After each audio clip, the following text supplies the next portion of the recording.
Je vous salue dans le nom merveilleux de Jésus, notre Seigneur. Je dis, je vous salue au nom puissant de Jésus-Christ, notre Seigneur. Nous vous disons sincèrement merci pour votre fidélité à ce rendez-vous. Que l'Éternel se souvienne de vous parce que vous êtes fidèles à ce rendez-vous.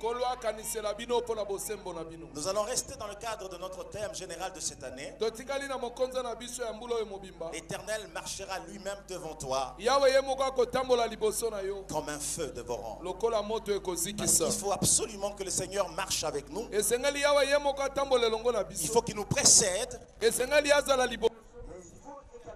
sur nos arrières. Parce que sans l'Éternel notre Dieu, nous ne pouvons rien. Dieu a placé les hommes sur la terre. Mais dans son amour, il a choisi d'accompagner les hommes sur la terre. Parce qu'il connaissait les hommes. Parce qu'il connaît nos faiblesses. Parce qu'il connaît nos insuffisances. Il sait que si nous laisse seuls sur la terre, si nous laisse seuls sur la terre, personne parmi nous ne va s'en sortir. L'histoire nous révèle que tous les noms qu'on attribuait à Dieu étaient faits en fonction de ses réalisations au milieu des hommes. Tous les titres qu'on attribuait à Yahweh l'Éternel, c'était en fonction des solutions qu'il apportait à l'humanité. C'est ainsi que lorsqu'on l'appelle El Shaddai, c'est parce qu'il démontre sa toute puissance au milieu des hommes. Quand on l'appelle Jéhovah Rapha, c'est simplement parce qu'il est apte à nous guérir de toute maladie. Quand on l'appelle Jéhovah Jireh, c'est simplement parce qu'il a toutes les provisions qu'il faut pour répondre à nos besoins. Donc les titres que porte l'Éternel notre Dieu sont révélateurs des besoins fondamentaux des hommes. Donc si aujourd'hui l'Éternel Dieu s'élève au milieu de nous comme Jéhovah Shalom, c'est qu'il veut nous accorder la paix que le monde peut donner. Aujourd'hui nous allons invoquer l'Éternel notre paix. Aujourd'hui nous allons invoquer Jésus-Christ comme le prince de la paix. Parce que si il nous apporte pas la paix dont nous avons besoin, personne parmi nous ne va survivre sur cette terre. Nous voyons une véritable désolation dans ce monde. Le monde est bouleversé aujourd'hui. Regardez ce qui se passe, suivez les informations. Vous verrez qu'il n'y a pas la paix. Les hommes cherchent la paix. Mais la véritable paix, nous l'avons en notre Seigneur Jésus-Christ. Les hommes sont agités. Nos cœurs sont tourmentés. Il n'y a pas de paix. Tous les paramètres sont activés pour que nous manquions de paix. Le lendemain semble obscur. Les gens ont peur d'aborder le lendemain. Les gens ont peur de se lever et de s'engager. La vie devient incertaine. Nous avons peur de l'incertitude. Et lorsque la peur s'accumule sur la peur, la destruction commence à monter petit à petit dans nos cœurs. Oh, nous devons reconnaître à Dieu la source de notre paix, la source de notre bonheur. Aujourd'hui, les maladies s'accumulent. Tu as quelqu'un qui perd la paix simplement parce qu'il ne sait plus voir la solution à sa maladie. Le tableau du monde est au jour le jour sombre. Et l'incertitude de la vie nous enlève même la paix. Mais au milieu de cette désolation générale, au milieu de cette confusion générale, notre Seigneur Jésus-Christ porte un nom merveilleux, le prince de la paix. La Bible l'identifie comme étant notre paix. Lorsque vous lisez dans Ephésiens 2 au chapitre 14, nous comprenons qu'il est clairement établi que Jésus-Christ est notre paix. Lorsque nous lisons la prophétie qui a annoncé la venue de Christ, je suis dans le livre d'Ésaïe au chapitre 53 verset 5. Il est dit ceci: il était blessé pour nos péchés, brisé pour nos iniquités. Le châtiment qui nous donne la paix est tombé sur lui. C'est-à-dire la valeur qui nous donne la paix aujourd'hui a coûté à Jésus-Christ un châtiment mortel. C'est-à-dire il a payé de tout ce qu'il avait pour nous donner la paix. Cette paix est précieuse. Cette paix, c'est un véritable bonheur. La Bible dit il nous a laissé la paix. C'est l'un des éléments du bonheur qui sont inscrits dans le testament que le Sauveur a établi pour nous, les rachetés. La paix qui vient de notre Dieu, c'est un véritable trésor. C'est un vrai bonheur que nous devons savoir garder jalousement. Parce que lorsque nous perdons cette paix, nous tombons dans la confusion générale. Je vais vous dire une chose. Le testateur, c'est-à-dire la personne qui établit le testament, ne peut pas établir le testament et écrire des biens qui ne lui appartiennent pas. Lorsqu'on établit un testament, le testateur écrit dans le testament les biens qui sont à lui et qu'il lègue à sa postérité. C'est ainsi que Dieu nous a donné son amour propre. C'est ainsi qu'il nous a donné la joie de l'éternel. Et en ce qui concerne la paix, Christ nous a donné sa propre paix. Lorsque nous lisons dans Jean 14 au verset 27, Jean 14, verset 27. Jean 14, 27. Il dit: je vous laisse la paix. Je vous donne ma paix. Je ne vous donne pas comme le monde donne. Et puis il ajoute que votre cœur ne se trouble point et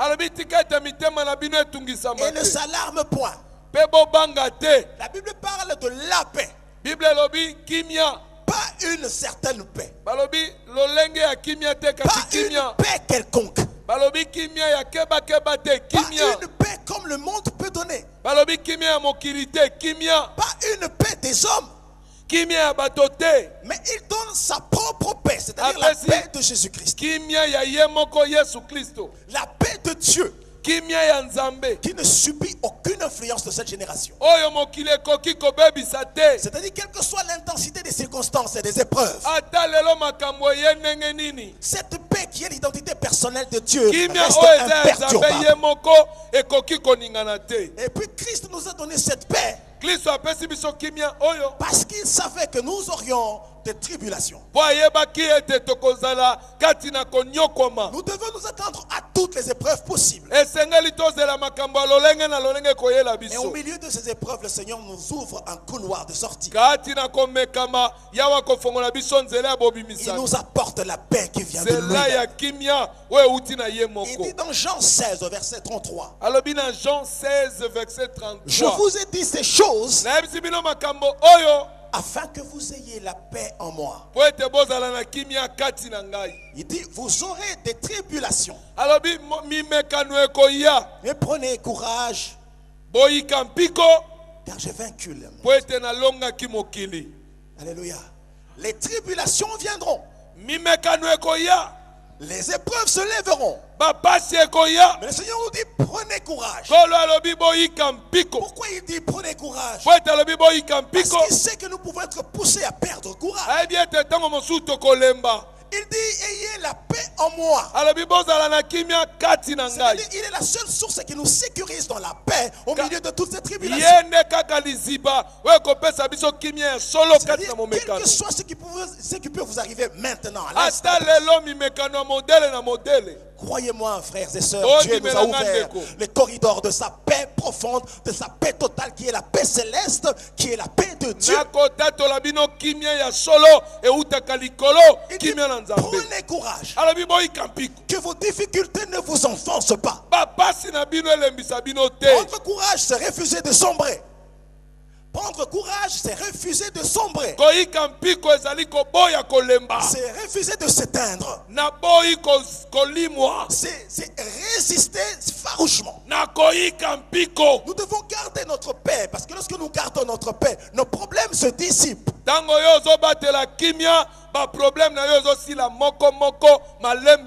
L'une des stratégies que le diable utilise, c'est nous enlever la paix au moment où le problème se présente. Lorsque nous perdons la paix, nous sommes désarmés. C'est impossible d'aller très loin dans ce combat parce que nous avons perdu la paix. C'est pourquoi il amène la peur. Nous devons faire tomber la peur. Aucune circonstance ne peut se lever contre la main puissante de notre Dieu. Il nous établit dans une paix qui ne porte pas la couleur de cette génération. C'est une paix qui vient d'en haut. C'est la paix de l'Éternel. Nous devons comprendre ces choses, mes frères. Il dit, je vous laisse ma paix. Ça, il le dit avant d'aller même à la croix. Parce qu'il savait que sur le chemin de la croix, beaucoup allaient déjà fuir. Nombreux allaient déjà le renier. Ce message ne concerne pas seulement ceux qui nous ont précédés dans la foi. Non, ce qu'il a dit nous concerne aussi aujourd'hui. Parce que beaucoup ne savent pas aller plus loin sur le chemin de leur salut avec le Seigneur. Lorsqu'ils rencontrent des perturbations dans le parcours, ils perdent la paix. Il laisse tomber le courage. Ils ne savent pas aller plus loin. Et là, c'est l'ennemi qui remporte la victoire. Alléluia. Et le Seigneur nous a donné cette paix, sa paix, pour que nous puissions avoir la même attitude que lui avait devant les difficultés. Il faut que nous puissions nous identifier à lui. Parce que tel qu'il est, c'est tel que nous sommes. Et tel qu'il a réagi, tel que nous devons réagir. Nous ne pouvons être absorbés par aucun problème du CT. Alléluia. C'est quelqu'un qui était. Alléluia. Il était entouré des ennemis toute sa vie. Et ce qui est terrible avec lui, c'était les ennemis les plus rapprochés. Et ce qui est encore terrible avec lui, c'est qu'il connaissait tous ses ennemis. Il connaissait parfaitement tous ceux qui voulaient le tuer. Dieu a bien fait de nous fermer les yeux de ce côté-là. Parce que je ne sais pas si nous pouvions résister devant la personne dont tu sais bien les intentions. Peut-être c'est nous-mêmes qui allions précéder. C'est nous-mêmes qui allions précéder dans l'action. Quand tu sais que c'est lui qui veut te tuer, c'est peut-être toi qui vas lui faire du mal. Mais il avait une paix de vainqueur. Il connaissait parfaitement tous ses ennemis. Il marchait au milieu d'eux en sachant personnellement qui veut me tuer parmi tous ceux-là. Il est resté imperturbable. Alléluia. Il a échappé régulièrement à plusieurs tentatives de mort. Il n'a jamais rendu un coup contre un coup parce qu'il était calme. Un calme olympien. Il a marché pendant 3 ans et demi. En connaissant parfaitement qu'au milieu de ceux qui sont avec moi, il y a quelqu'un qui va me trahir. Ceci n'a pas modifié son comportement vis-à-vis de ce qui il continuait à l'aimer. Il a imposé la main sur le traître de la même façon qu'il a fait sur les autres. Et même plus. Il lui a confié de plus grandes responsabilités parmi eux tous. Parce que Judas le traître, c'était lui le financier de Jésus. Qui peut aujourd'hui confier sa caisse à un traître? Lorsqu'il a les preuves que cette personne est traître et il va me trahir là-demain. C'est sa paix qui le faisait agir dans ce sens. Parce qu'il savait bien que rien ne pouvait le perturber ni le déranger par rapport à ce qu'il a reçu de Dieu. J'aimerais vous dire quelque chose ce soir. Il n'y a personne qui n'a rien devant Dieu. Il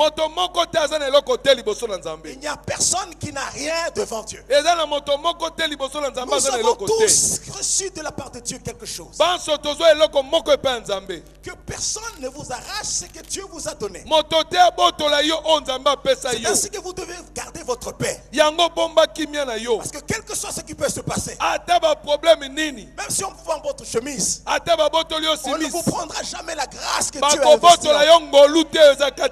Nous devons savoir donner l'importance à ce qui est important. Donc Jésus-Christ marchait en sachant exactement ce qu'il faisait. Même devant les juges, des gens qui avaient la décision sur sa vie, il est resté imperturbable. Il avait la paix qui avait étonné même ces pirates. Non, c'est pirate. Même le Pilate lui-même a été secoué par la paix de ce temps. Il a dit calmement, je ne suis pas de ce monde. Mon royaume n'est pas de ce monde. Si mon royaume était de ce monde, mes serviteurs auraient intervenu. Que je ne tombe pas entre les mains des gens. Mais voici mon royaume n'est pas de ce monde. Laissez-moi vous dire une chose, nous appartenons tous à ce royaume de Dieu. C'est ainsi que vous ne pouvez pas avoir peur de ce qui se passe sur la terre. Le diable ne peut pas mettre la dernière main sur vous. Non, parce que celui qui a le mot, c'est celui qui tient ta vie. Nous sommes condamnés à exercer la paix de Christ à la première dimension. Imperturbable. Même lorsque Pilate lui a dit, sais-tu pas que j'ai le pouvoir de te libérer ou de te donner la mort? Calmement et paisiblement, tu n'aurais sur moi aucun pouvoir. Si cela ne t'a pas été donné du ciel par mon Père. C'est la paix qu'il avait là. C'est cette paix-là qui nous a donné. Il dit, je vous donne la paix. Pas une paix. Ceux qui ont étudié la grammaire comprennent bien ce que je dis. La différence entre un article indéfini et un article défini. Un article indéfini et quelconque, ça ne pose pas de, ça ne donne pas de précision. L'article défini est clair. Amen. Et précis. Alléluia. C'est précis. Il dit la paix. C'est-à-dire l'idéal, la paix absolue qui puisse exister. Qui n'est pas semblable à d'autres formes de paix. Qui ne vient pas à la suite d'une négociation quelconque. Mais une paix qui descend du ciel, qui nous établit en Christ. Alléluia. Lorsque nous lisons la prophétie, la Bible dit dans Ésaïe 53 verset 7. Ésaïe 53 verset 7. Il a été maltraité et opprimé. Il n'a point ouvert la bouche. Maltraité et opprimé. La Bible dit clairement, il n'a pas ouvert la bouche. Quelle dimension de paix. Il n'a pas ouvert la bouche. Semblable à un agneau qu'on mène à la boucherie. À une brebis muette devant ceux qui l'attendent. Il n'a point ouvert la bouche. Ça, c'est la qualité de la paix que le Seigneur transfère pour racheter. C'est l'une des armes que le diable craint. C'est cette paix-là. Écoutez, faites un effort pour rester calme. Pour exercer la paix de Christ. Le diable va encore revenir en force. Il vous trouve dans la paix. Parce qu'il a dit, il faut garder en vous, il faut avoir la paix en moi. C'est-à-dire, nous exerçons cette paix tout en étant en Christ. Quand il vient avec ses épreuves, quand il vient avec ses tribulations, il vous trouve calme et imperturbable. Il ne va pas continuer. Mes frères, je vais vous dire une chose. Le diable entre dans nos familles. Il entre pour semer la division dans nos foyers. Maman, vous avez la responsabilité de votre famille. Gérez bien vos émotions. Gérez bien vos sentiments. La porte peut s'ouvrir après une attitude de votre part. Si vous ne savez pas garder le diable dans votre foyer, vous devez savoir exercer la paix dans cette dimension. Le diable ne peut pas diviser s'il ne trouve pas une porte ouverte. Il dit que votre cœur ne se trouble point. La paix de Christ est très utile. Parce qu'elle nous permet de garder nos regards fixés vers Christ. Elle nous permet de garder nos cœurs tournés vers Christ. Elle nous permet de garder nos pensées tournées vers Christ. Lorsque nous lisons dans les Écritures, dans les Philippiens chapitre 4, je lis le verset 6 et le verset 7. Ne vous inquiétez de rien. Mais en toutes choses, faites connaître vos besoins à Dieu par des prières et des supplications avec des actions de grâce. Et l'Esprit de Dieu ajoute, et la paix de Dieu qui surpasse toute intelligence gardera vos cœurs et vos pensées en Jésus. Alléluia. Vous gardez vos cœurs en Jésus. Parce que vous activez en vous la paix de Dieu. Cette paix étonne le monde. Là où tout le monde est brouillé, vous gardez cette paix, vous regardez droit en face de vous. Aucune montagne ne peut rester inébranlable devant vous. Et aucune porte ne peut rester fermée parce que vous êtes calme. C'est pourquoi il dit le calme de l'Éternel sera votre force. La Bible nous démontre comment la paix de Dieu maintient nos cœurs en Christ, maintient nos pensées à Christ. Alléluia. Parce que si nous ne le faisons pas, si nous ne gardons pas nos cœurs, nous n'allons pas nous en sortir. Le niveau des problèmes est sérieux, mes frères. Si nous ne nous protégeons pas nos cœurs dans la paix de Christ, nous allons plutôt exposer notre vie. Parce que nos cœurs, c'est la porte de notre vie. Nos cœurs, c'est la porte de toute notre existence. Il y a des gens qui n'ont pas su bien garder leur cœur. Ils ont exposé leur cœur à toutes les épreuves possibles. Ils ont exposé leur cœur à toutes les sollicitations du monde. Ils ont exposé leur cœur à toutes les flèches. Ils ont commencé à faiblir leur cœur. Et lorsque le cœur commence à subir beaucoup de lorsque le cœur commence à subir beaucoup de déceptions, vous commencez à tomber tomber malade. Je vais vous dire une chose. Ces genres de malades ne sont jamais traités par les malades, les médecins. C'est ce qu'on appelle les maladies psychosomatiques. Il y a des gens qui sont morts trop tôt. Parce qu'ils ont manqué la paix qu'ils pouvaient garder. Il y a des gens qui s'amusent avec l'estomac, comme on dit. Ils ont l'estomac. Il y a des maladies qui peuvent partir simplement lorsque vous revêtez de la paix de Christ. Vous allez faire cette expérience, croyez-moi. Vous avez été blessé déjà jadis dans votre vie. Vous n'avez jamais oublié ces instants. Vous avez gardé cette peine et votre cœur a continué à saigner. Il y a des personnes que vous n'avez jamais su pardonner simplement parce qu'ils ont touché votre cœur. Pendant qu'eux sont en paix, vous continuez à souffrir. Vous continuez à pleurer. Mais eux, ils sont en paix, ils mènent la vie. Et plus vous souffrez, plus vous vous approchez de la fin. Alléluia. Vous avez quelque chose de précieux, la paix de Christ. Vous devez savoir garder jalousement cette paix.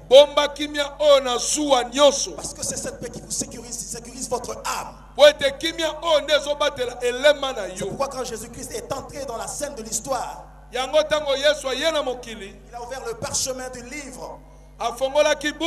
Il a lu la prophétie d'Ésaïe au chapitre 61. L'Esprit du Seigneur l'Éternel est sur moi. Il m'a oint pour apporter la bonne nouvelle pour réparer les cœurs brisés. Lorsque vous n'avez pas gardé la paix de Christ en vous pouvez briser facilement votre cœur. Un cœur brisé, un cœur déçu et malade, il faut le soigner. Vous ne pouvez pas mourir par votre faute. Il faut consommer le temps que Dieu vous a donné sur la terre. Il ne faut pas vieillir avant. Parce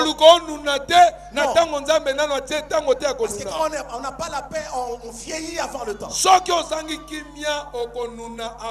ne faut pas que les meurtrissures de vos souffrances vous portent dans le visage. Des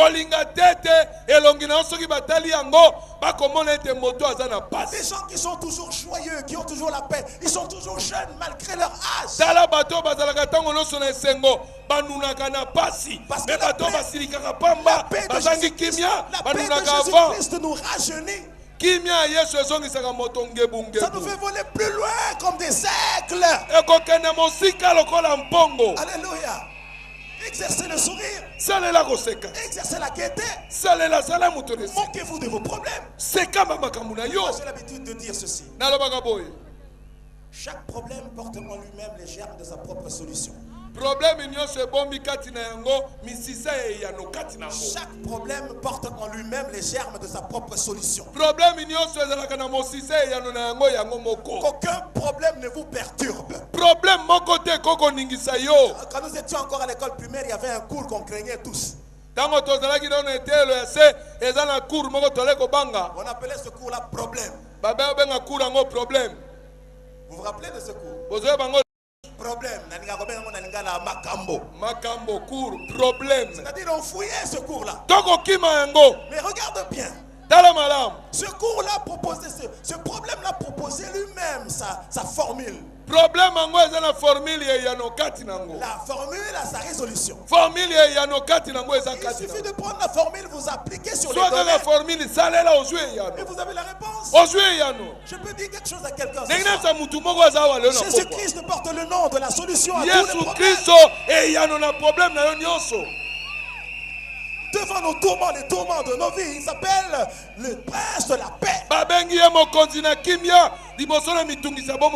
Alléluia. Quand vous êtes devant un ennemi qui veut vous tracasser, il vient aujourd'hui, il vous tracasse. Il vous trouve en paix. Il change de formule. Il vous trouve en paix. Demain, il revient avec il vous trouve en paix. Le lendemain, il va vous laisser tranquille. Alléluia. Gardez la paix. Quand on garde la paix, c'est une autre façon de résister contre le diable.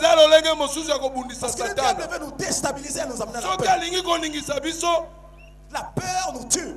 La peur nous déstabilise. Quand il amène des situations pour confondre notre paix, et il vous trouve fidèle dans votre paix, vous commencez à bien le résister. Calmement, vous le résistez. C'est pas la Bible dit résister au diable, il fuira loin de vous. Je peux vous dire que vous avez la solution à vos problèmes. Certaines solutions, vous les avez dans votre main. Les problèmes qui sont arrivés à cause des perturbations intérieures. Des problèmes qui sont arrivés à cause des tourments de votre cœur. Vous savez la solution en vous par la paix que Jésus a placée en vous. Je dis, il faut que vous soyez en communion avec Jésus. Il faut que vous soyez véritablement un racheté, une rachetée. Parce que c'est quand on est dans lui qui nous affecte le divin qui est en lui. Ça ne peut pas fonctionner quand on est en dehors de lui. C'est pourquoi il a dit, ayez la paix en moi. C'est-à-dire en dehors de lui, il n'y a pas de paix. Alléluia. Je voudrais, avant qu'on arrête, que je prie pour quelqu'un qui veut avoir la paix avec Jésus. Je cherche parmi vous quelqu'un qui n'est pas en alliance avec Jésus. Et en qui la paix de Christ ne fonctionne pas.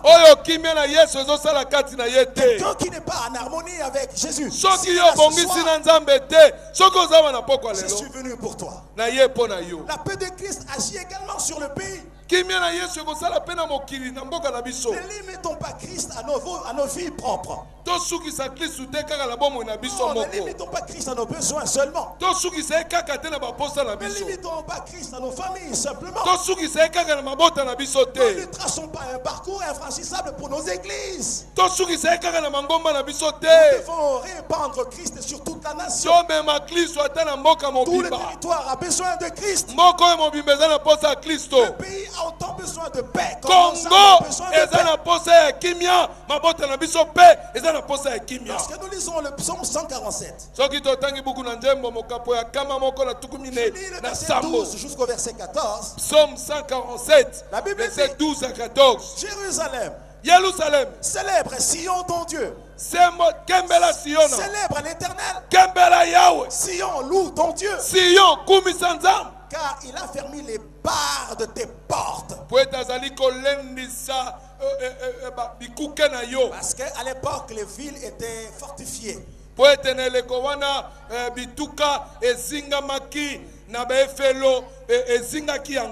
y avait des villes qui étaient entourées par ce qu'on appelait des murailles fortes. Et il y avait des portes dans chaque coin de la ville. Et la Bible dit ici, il a fermé les barres de tes portes. Aujourd'hui, nous n'avons pas de portes pour nos pays. Nous n'avons que des frontières. Les frontières nationales. Donc, par rapport à ce passage, le Seigneur a fermé nos territoires. Il a fermé les frontières de notre pays. Écoutez ce qu'il dit. Il rend la paix à ton territoire. C'est dans la volonté de Dieu que nous ayons la paix dans notre pays. Lorsqu'il y a des circonstances contraires à la paix, nous avons l'autorité de Dieu de nous lever contre tout ce qui n'est pas dans la paix. Tout ce qui a tendance à perturber notre paix. Nous devons nous lever contre cela. C'est à nous que tu as donné cette possibilité. C'est en nous que tu as investi ce pouvoir de ramener la paix dans notre pays. Et puis Dieu nous donne l'ordre de demander la paix. C'est une demande légitime. Demander la paix à Dieu, c'est une demande légitime. Alors, il est écrit, si nous demandons quelque chose dans sa volonté, il nous écoute. Et si nous savons qu'il nous écoute, nous savons que nous avons reçu ce que nous avons reçu. Aujourd'hui, nous allons invoquer le Dieu. Nous allons invoquer Jéhovah Shalom. Nous allons exalter Jésus-Christ, le prince de la paix. Amener la paix dans nos cœurs, nous donner la victoire. Croyez-moi, vous êtes entouré de beaucoup d'ennemis. Mais regardez-les comme s'ils n'existent pas. Parce que vous êtes établis dans la paix imperturbable. Tel que Christ a été, tel que nous sommes aujourd'hui. Il n'a pas reculé devant la mort. Nous allons reculer devant rien. Identifiez votre problème. Vous avez une idée sur la solution qu'elle provoque. Appelez Jésus par le nom de cette solution. Alléluia. Non, que rien ne vous fasse courber la tête. Que le poids des événements ne vous fasse pas marcher tête courbée. Lève la tête comme un vainqueur.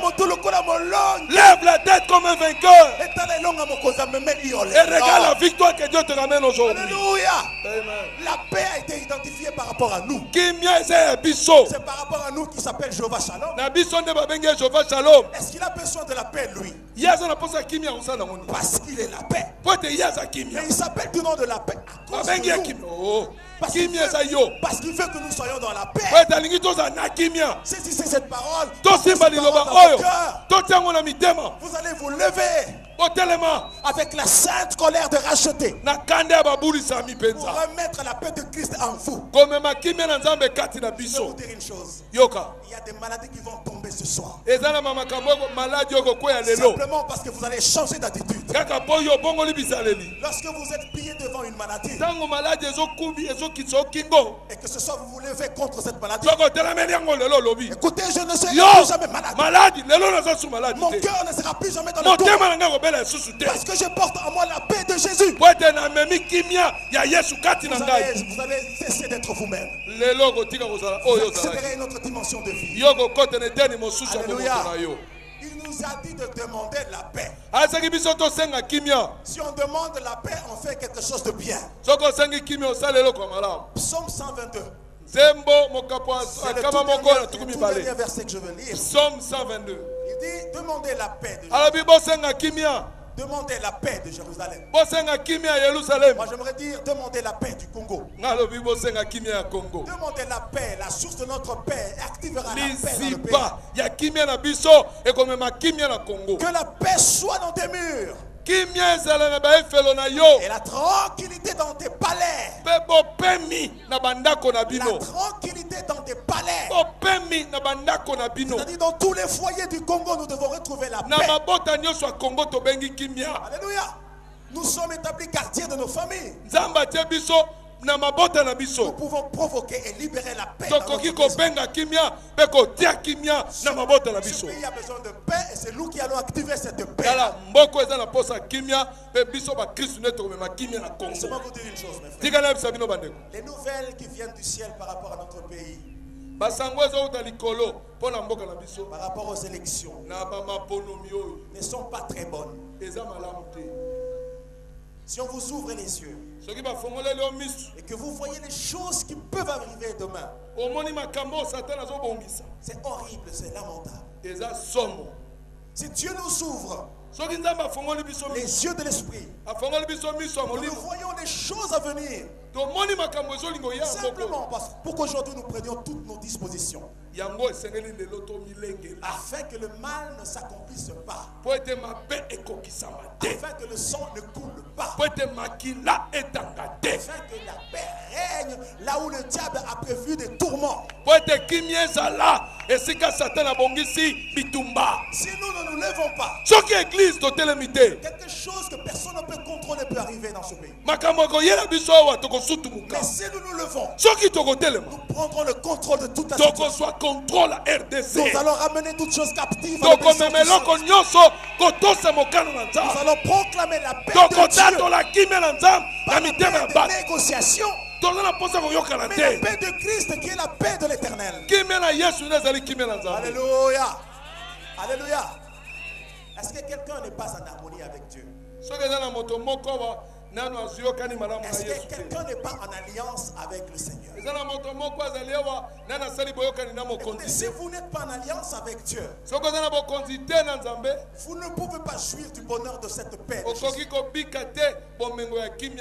Avant de laisser le micro au modérateur, je vais prier pour quelqu'un qui va venir ici.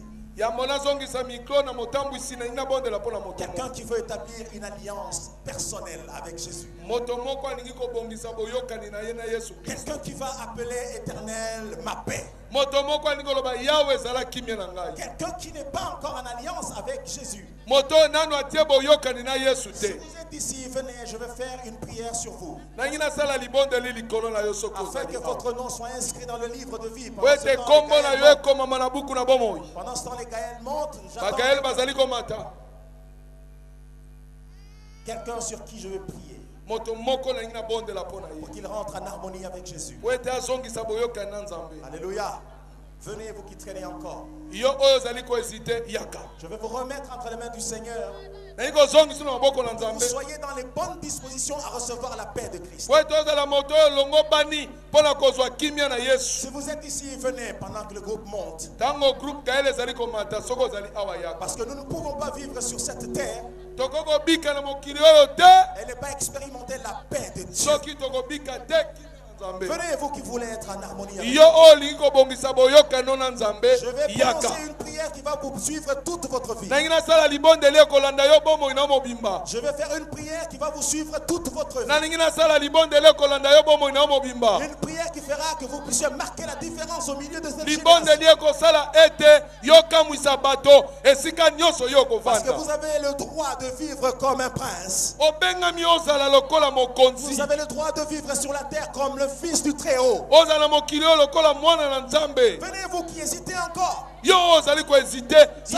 Ça c'est le temps de Dieu pour vous. Le temps pour vous d'expérimenter une nouvelle vie avec Jésus. Désormais, le diable ne peut pas faire ce qu'il veut dans votre vie. Désormais, il ne peut pas établir des calculs qu'il réussit dans votre vie. Vous allez cesser d'être vous-même.